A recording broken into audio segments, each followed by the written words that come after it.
Disney Vibes Podcast, talking insider tips, tricks, and pixie dust. For the most magical place on earth, here's Andrew and Heather. Welcome to this week's episode of the Disney Vibes Podcast, episode 26. Good morning. Good morning, sunshine. Oh, sunshine. Look at this. I don't even know what to say about sunshine. Oh, boy. Well, Disney Vibes brought to you by Magical Destinations Travel. You like us, our content, our show. You like Heather's jokes. Show your support by booking your next Disney World, Disneyland, Disney Cruise, Adventures by Disney, Aulani, Universal, other cruises. BookMDTravel.com. Costs you nothing. That's it. And please continue to download the Disney Vibes Podcast wherever you get your podcast from. You like the content. Help us out by providing feedback and a rating as well. We greatly appreciate your support. Now, that being said, I know we've talked about going video, and we have to go video so you can see how many times Heather raises her hand. I have a lot to say, and I don't want to interrupt. All righty. All right, hit me with your joke. All right. What music does Buzz Lightyear like best? And this is in honor of us seeing Buzz Lightyear this weekend. I don't know his favorite type of music. And you're a DJ. All right, give it to me. me. Up? Neptunes. Neptunes because of space? Is that why? Yeah. Okay. Oh my gosh. It's all right. You're tough this The morning. new Lightyear looks fun. I mean, it looks like a decent movie, so we're excited to see it. The kids are stoked, and it's gotten great reviews. All right, so would you rather have the genie grant you 3 wishes or have a fairy godmother give you a full makeover? Oh my gosh. Come on. Do you really need to know? This is why we need video, because when I first said it, she was like, oh, of course it's 3 wishes. And then when I said the second part, she was like, you heard her reaction. No. So I would love to have myself a fairy godmother for sure. But she's just going to give you a full makeover. It's fine. All right, so here's what's happening. First things first, let's talk some Disneyland news. Disneyland Cars Land. You know, we had the opportunity to go to Disneyland, not just resort, but and California Adventure, and they're celebrating 10 years of Cars Land at Disney's California Adventure. Now, Braden was a youngin' when we went out there. Yeah. And it's the 10th anniversary of Cars Land, and the exciting road trip out there at Disney's California Adventure Park at the Disneyland Resort will be fun. So it's officially 10 years old because it opened on June 15, 2012. And if you've never experienced it, please at some point try to make the trip out there because it's huge. It is huge, and everything is sized like appropriately. Like you feel like you're just in this. You're in Cars. Yeah. You're in the movie. You're Yep. in Radiator Springs, legit. Mm-hmm. It's 12 acres, Cars Land, and Flo's Flo's V8 Cafe. Flo's V8 in the movie is like a gas station. Here you get milkshakes and food. The Cozy Cone, right? They have all of the things. Go ahead, raise your hand. I remember. I remember at the Cozy Cone, I had some sort of food that was in shape of like a cone. I can't remember what was in it, but I can't believe it's only 10 years old. I feel like it's long. I feel like it should be older, but we were there when Braden was maybe 2. It wasn't even 2. He was 1. Oh. 2015, yeah. Right. So we were there when it was fairly open. Yeah, it was new, and it definitely is something to check out. They have all kinds of things like the Radiator Springs Racers, which is pretty cool when you're actually in a Lightning McQueen and Sally car. You're legit go on that long drive if you're I forgot what they call it, the pass, remember? The wheel well, that was it. Where you would drive where McQueen and Sally went and had their date, so to speak, right? You literally in the ride go all the way throughout that whole area. It's massive and it's awesome. I would definitely recommend getting out there to see that. Other Ears What's Happening news, the big thing, Adventures by Disney has a new trip. Now, we haven't had the opportunity to experience ABD yet ourselves.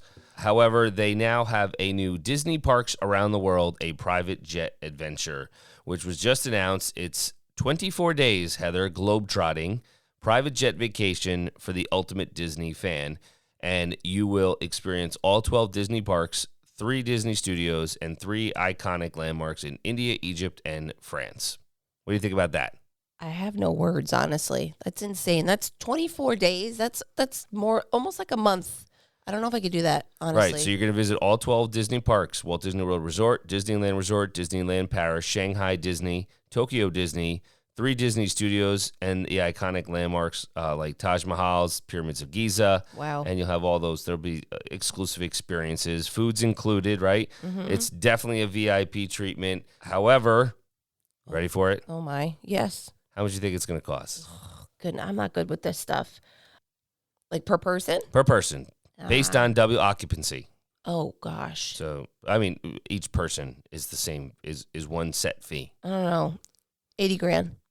Could you imagine spending 80 grand on a vacation? Don't get me wrong. I mean, if money was an option, sure, why not? Things have gone completely skyrocketed with all kinds of things. There are only 75 guests that go on each of these ABD trips, obviously because of the size of the plane they need, for the private jet. Oh, okay. It's $109,000 per person, double occupancy. My goodness. $220,000. For 2 people. Mm-hmm. You multiply that by 5. Well, forget that. Just $220,000. People can get a house for that. I know that. Oh, my goodness. Well, But- you know what? If you could do it, power to you. Report back to us. Okay? Yeah, I tell you, it's crazy. It is. God bless if anybody could do that. $100,000 plus, for that. But yeah, so if you're interested, please, I beg you, call us to book this trip. We will work. Heather will be your personal concierge, working with you to book this trip. Absolutely. BookMDTravel.com. And I'll come in your suitcase. Yeah.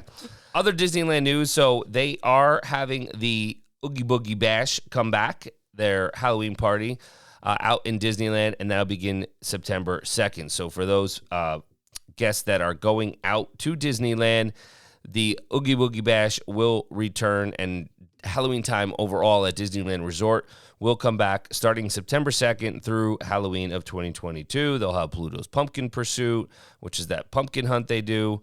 Things will extend down to downtown Disney District with all their decor and specialty offerings. And then they also have Plaza de la Familia at Disney's California Adventure Park. Will be September 2nd through November 2nd to celebrate the spirit of Dia de los Muertos with live entertainment, foods, crafts, interactive experiences. So all celebrating Halloween and getting you in that spirit. Awesome. All right, so for this week, we discussed, last week we talked about Epcot rides and kind of a strategy of sorts of how to attack the park, where the air condition was, what rides to go on in that order, how many you should ride, the thrill level, so on and so forth. This week, we want to continue with a focus on Epcot. However, let's talk about 2 things. One that can be experienced all the time and one that's coming up rather soon.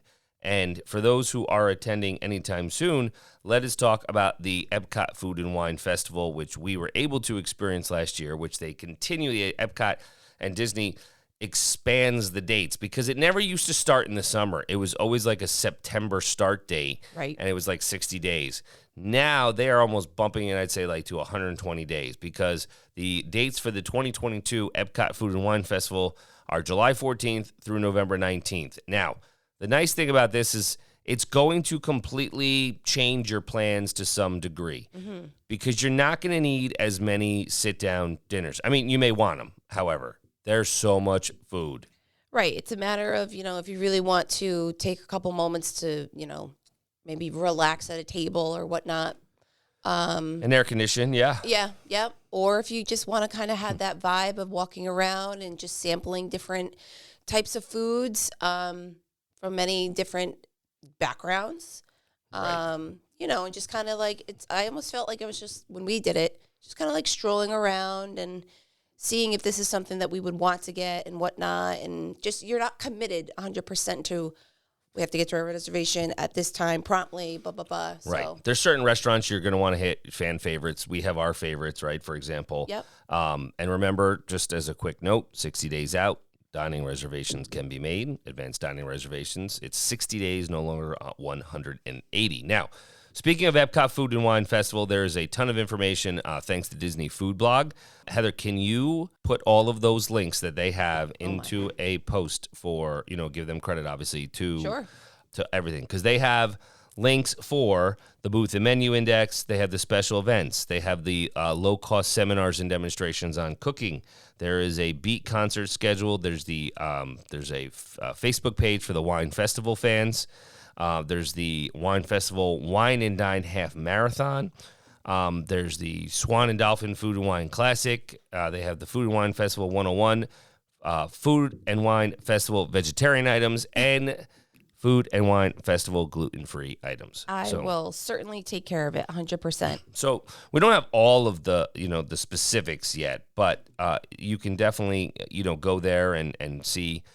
It'll continually evolve as more artists are put for the attractions, for the bands and everything like that. So there are a ton of marketplace booths.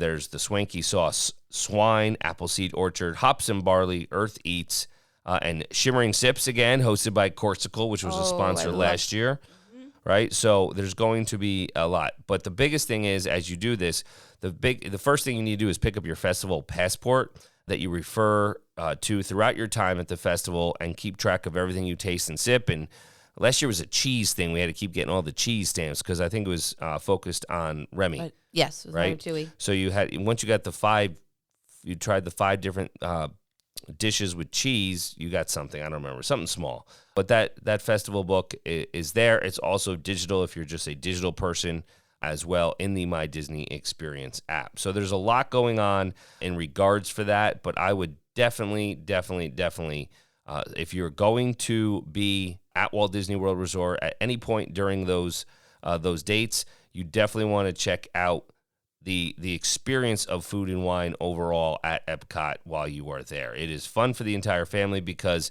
they have the hide and squeak scavenger hunt, right, is what they had. It's coming back. So Remy's Ratatouille hide and squeak scavenger hunt for the kids. So while you're tasting all the different food, the kids have a scavenger hunt chart that they kind of have to fill out and get things punched. And basically all they're doing is they go on a scavenger hunt in search of the little Remy statuettes hidden all around the park. A lot of fun for your map and stickers. It's a cost. It was $9.99 in the past, but it definitely keeps track of our little chef pal. And once you've completed your map, you can collect your prize. And it was like a bowl last year or something. There was a redemption prize that you were able to get. So again, to keep the kids involved or excited, because if they don't like to eat, depending upon their age, they may not be excited about food and wine as their parent counterparts. They whine in a different way, right? Right. Really quick. So I think it's important to point out that this is not an additional cost to you to attend it. Right. So it's within the whole park, the showcase, and they just have kiosks of the specialty foods that they're serving. And then obviously there's when you pay for it, but it's not a separate ticket to enter for it. Correct. Yep. It's included within your Epcot admission. Mm-hmm. Last year, we were just talking about Emil's montage with his crawl. And last year was all the cheese, remember? And this year it's going to be a little different. Instead of 5 cheesy options, it's now 5 dishes out of 10. And here are the 10 that I just want to talk about. And then we'll move on to our next topic. Okay. Crispy barbecued pork rinds with pimento cheese. Okay. You have no say about that. Got it. I love you love you some good pork rinds. The rinds part's getting to me, but whatever. I'm sure it's phenomenal. All right. Smoked corned beef with crispy potatoes, cheese curds, pickled onions, and beer cheese fondue. Oh my, that sounds heavy. Yep. Crispy paneer with mango curry ketchup. Oh, crispy what? Paneer. I don't know what that is. It's in India. Okay. Google it. Yes, I'm sure it's wonderful. Pasta gratin with ham, onions, and cheese in Germany. I think we had that. Something similar. That was good. Yes, I agree. Griddled cheese with pistachios and honey. We had that too. That was from Greece. I remember that. Brazilian cheese bread. Canadian cheddar and bacon soup served with a pretzel roll in Canada. That was phenomenal. That was awesome. Yep, I'll have 2 of those. Passion fruit cheesecake with toasted macadamia nuts. And that actually is in the Hawaii marketplace. And it starts on the day we arrive. So then it's meant to be. Yeah. And mac and cheese, again, at the Mac and Eats marketplace as well. We had that last year. Yeah, the kids like that. The boys like that. So definitely something to check out. Food and Wine Festival for 2022 at Epcot. All right. Last thing we want to discuss this week is something that we have done, something that you may want to attempt. But I guess the best advice we could give is pace yourself. Indeed. And we're still in Epcot, by the way. Yes, sorry. Staying at Epcot, focusing on World Showcase, let's talk about drinking around the world. Indeed. Let's do it. Basically, drinking around the world at Epcot is the way that the adults can have some fun at Walt Disney World, more than just the rides. And we have tips and top picks for best beers and wine and mixed drinks. And there's plenty of strategy, if you Google it, on how to conquer this worldly task without having scaling a building or something like that. But you'll be able to actually go through and have a drink in 10 different countries in a single day. Maybe I would break it up into 2 days, but it's all good. Yeah, so if you have the time, right? Well, but then it's drinking around the world. I guess in 2 days. All right. Or raise your hand. Or you can just sit there and share the beverage with someone, so it's not like you are downing 10 drinks yourselves. So. Right, because remember, especially if you're going with kids, you have to function later in the day. Just saying. So the premise of it is simple. You start at one end of World Showcase, continue through the countries, sampling a drink and or dessert in each country. There are 11 countries in the World Showcase. It's easier said than done. Mm-hmm. It's even more difficult, like what we were just saying about during food and wine, when there's lots of kiosks that have all those additional drinks that you want to try.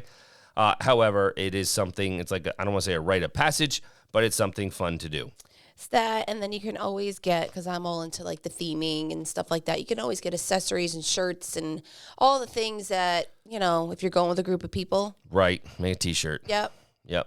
So when we talk about drinking around the world, and you should really snack around the world, because food soaks up alcohol, which enables you to drink more, right? Yep. That's just science. So that's something that you can definitely do. There's a ton of snacks. Most people, I will say, and we're going to talk about this, have their strategy where they go in through World Showcase and they make a left and go where, Heather? They go to Mexico. Right. And they get a margarita. And that's with the strong. nachos. Yeah, there you go. I know. And it's a hefty size. Yeah, the portions are good.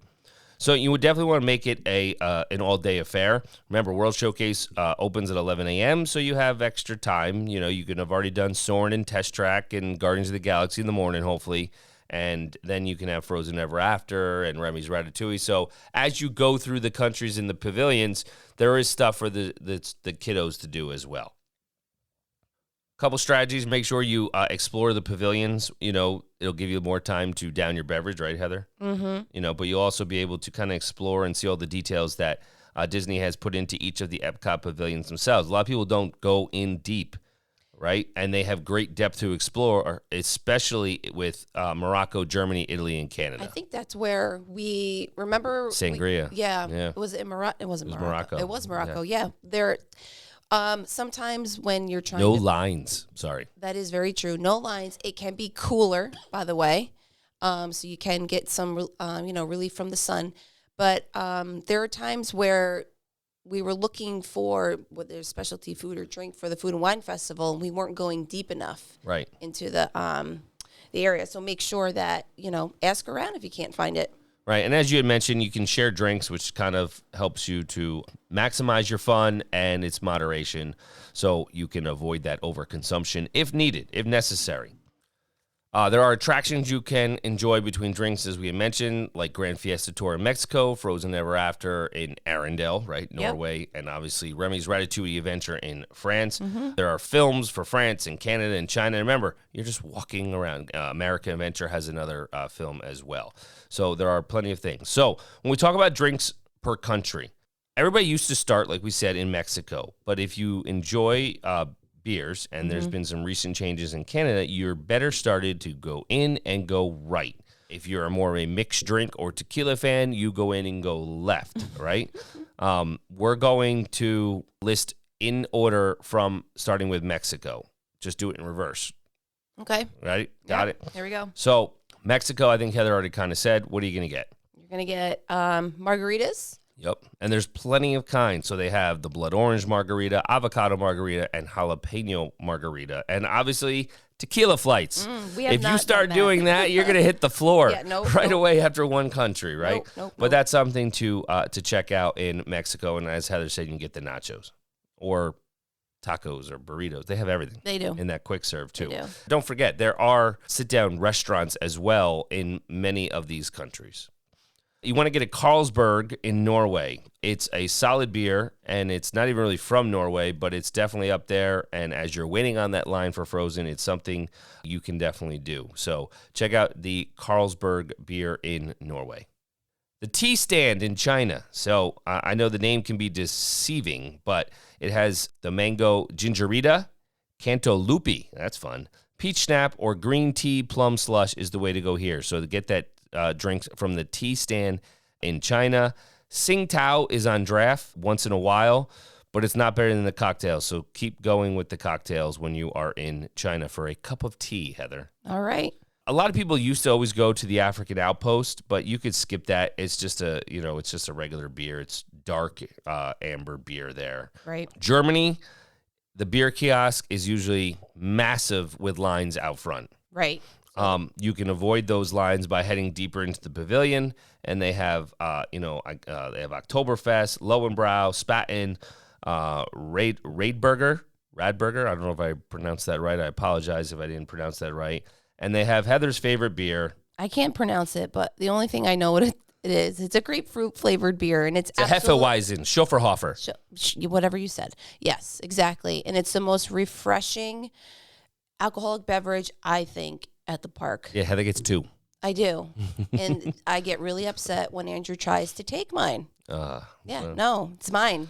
Definitely get a beer while you were in Germany. After that, you're going to go to Via Napoli in Italy. Maybe a nice air-conditioned break. Head inside. You can get a Moretti La Rosa, which is a malty beer with a big nutty flavor. The pizza is excellent if you need something filling there. You can also get Moretti outside. It's available at Tutto Gusto, the Italian wine cellar, where you can also get many different kinds of beer flights. Those kiosks have margaritas. I don't think you should be getting a margarita from Italy personally, right? But they do also have the wines and dessert wines as well. So they have something for everyone there. I remember getting Prosecco there. Right. So something for everyone. Finally, we are in America. Craft beers in America. So the American Adventure used to not be a great spot for drinks, but it's changed. Regal Eagle Smokehouse and Craft Drafts open. They have the walk-up drink window. It's got Cigar City IPA, Angry Orchard, Crisp Apple Hard Cider, Bell's Oberon, Tennessee Lemonade, and much more. And they do have, it's over on the far left, I believe, of the American Adventure, and they have lobster rolls, and so it's definitely something you can check out in the American Adventure. Going to Japan. So in Japan, they have a couple good options, plum wine and hot or cold sake, right? I think we had the cold sake. We had cold sake. I couldn't do the hot. And they also have the Ichiban beer, which is nice and smooth as well. So give them a try. I've not tried the hot sake. Many people said we should try it because it goes down pretty well. But I don't want to, it's just hot. I don't know. Maybe if we're there at nighttime when it's not scorching hot. But maybe, perhaps. Yeah. If you're starting at 11 a.m., who knows? Then you're going to go to Morocco. You can have a mixed drink or the sangria. So Casa Beer is the only Moroccan-themed beer there. However, I would definitely try the mixed drink or the sangria. The sangria was phenomenal. Yep, it was either white or red, and they put they make it right in front of you, I remember. They put all the fruit in. Yep. And they'll ask you, and I remember, I think it was the boys. They're like, we have cherries, and, the cast member gave them cherries. Right. There's also a bar in Morocco, the Tangerine Cafe, where you can get coffee infused with liquor. So that could be a nice late afternoon pick-me-up if you need to, if you want. France is next. The Grand Marnier and Grey Goose Orange Slush. The Grey Goose Citron Lemonade Slush are expensive, but they are pretty good. We'll split that. Yeah, so you definitely want to try that. I would not try one of the beers in the France Pavilion, but they could definitely you could have one of the wines. And after that, you go to the UK. You blend it up in the United Kingdom. There's quite a few beers on tap in Rose and Crown. They're all pretty good. There's pub blends such as Bumblebee, Black and Tan. The Golden Fox is there, so a lot of good beers in the UK that you can check out. And lastly, which we said, if you're a beer drinker, go to the right first for good reason. Canada beer is the best beer in Epcot.